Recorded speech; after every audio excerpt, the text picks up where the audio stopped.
অবসরের সময় কাটানো নয়, ফেসবুক এখন অত্যন্ত প্রয়োজনীয় গুরুত্বপূর্ণ একটি মাধ্যম। বিজ্ঞাপনদাতা থেকে শুরু করে ক্রিয়েটর সবাই এখন চেষ্টা করছে অর্গানিক উপায়ে কিভাবে আরও বেশি সংখ্যক ব্যবহারকারীর কাছে নিজেদের কন্টেন্ট পৌঁছানো সম্ভবে। কিন্তু অনেকেরই অভিযোগ পেস্টের রিচ অর্গানিক উপায়ে তুলনামূলক অনেক কম হচ্ছে। রিচ বাড়ানোর জন্য টাকা দিয়ে প্রমোট করতে হচ্ছে, এতে অনেক খরচ হচ্ছে ক্রিয়েটরদের। এক কথায় লাভের গুড় পিঁপড়াতে খাচ্ছে। এই পরিস্থিতি থেকে বের হবেন কিভাবে? নিজের ফেসবুক পেস্টের রিচ বাড়াবেন কিভাবে? প্রথমেই বলে নেওয়া দরকার, নির্দিষ্ট সময় অন্তর নিজেদের অ্যালগরিদম পরিবর্তন করে ফেসবুক। অর্থাৎ আজ যে পদ্ধতিতে রিচ বাড়াচ্ছেন, কয়েক মাস বা কয়েকদিন পর সেই পদ্ধতিতে রিচ নাও বাড়তে পারে। এছাড়াও ফেসবুক কখনই নিজেদের অ্যালগরিদম বা মডারেশন পলিসি নিয়ে জানায় না। সুতরাং নির্দিষ্ট ঠিক কেন পদ্ধতিতে আপনার ফেসবুক পেজের রিচ বাড়বে তা বলা বেশ কঠিন। ফেসবুক তার ইউজারদের মনোভাব বুঝে তাদের কাছে পেস্ট রেকমেন্ড করে। ধরে নিন আপনার একটি ফেসবুক পেজ রয়েছে যেখানে আপনি খাবার সংক্রান্ত বিষয়ে পেস্ট করেন। আপনার ওই পেজ যারা লাইক করেছেন তাদের কাছে সেই পেস্ট পেছনের কথা। কিন্তু দেখা গেল যারা লাইক করেছেন তাদের মধ্যে অনেকেই আপনার পেস্টগুলো পছন্দ করছেন না, অথবা হয়তো আগে পছন্দ করতেন কিন্তু এখন সেগুলি পছন্দের তালিকায় নেই।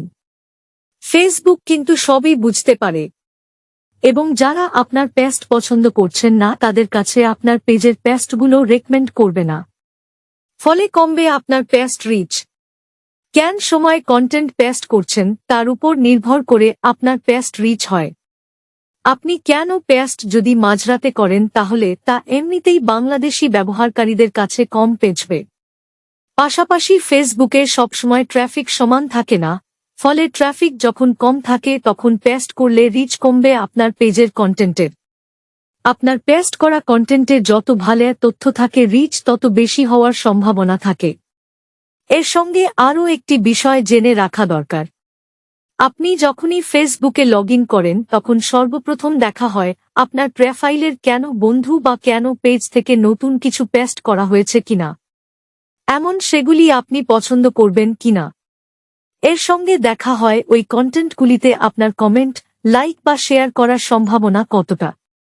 পুরো বিষয়টি করে ফেসবুকের এআই বা আর্টিফিশিয়াল ইন্টেলিজেন্স, কৃত্রিম বুদ্ধিমত্তা। প্রথমত আপনার পেস্টে যেন হিউম্যান টাচ থাকে সে বিষয়ে নজর দিন, অর্থাৎ হিউম্যান ইন্টারেস্ট কন্টেন্টের উপর নজর দিন। মাঝে মাঝে বিভিন্ন ব্যক্তিকে ট্যাগ করে পেস্ট করুন। দ্বিতীয়ত, গতানুগতিক পেস্ট করলেই হবে না, মাঝে মধ্যে ইনফোগ্রাফিক্স বা ভিডিও পেস্ট করুন। ওপেন এন্ডেড প্রশ্ন পেস্ট করুন, যার মাধ্যমে আপনার পেজের ফলোয়ার্স বা আপনার বন্ধুরা কেন মন্তব্য করতে পারবেন। তাদের সঙ্গে বিভিন্নভাবে জায়গায় বাড়াতে হবে। তৃতীয়ত, ক্লিক বেইট কেন কিছু পেস্ট করা যাবে না, কারণ ফেসবুকের অ্যালগরিদম এবং এআই অত্যন্ত বুদ্ধিমান, তারা পুরো বিষয়টি ধরে ফেলবে। তাই ক্লিক বেইট কেন কন্টেন্ট পেস্ট করা একদম উচিত নয়। চতুর্থত, অর্গানিক রিচের ডেটা অ্যানালিসিস করুন নিয়মিত। ফেসবুক এর ইনসাইট বোঝার চেষ্টা করতে হবে। কেন দিন রিচ বাড়ছে, কেন দিন কমছে তা যেমন বুঝতে হবে তেমন কেন বাড়ছে বা কমছে তা বুঝতে হবে।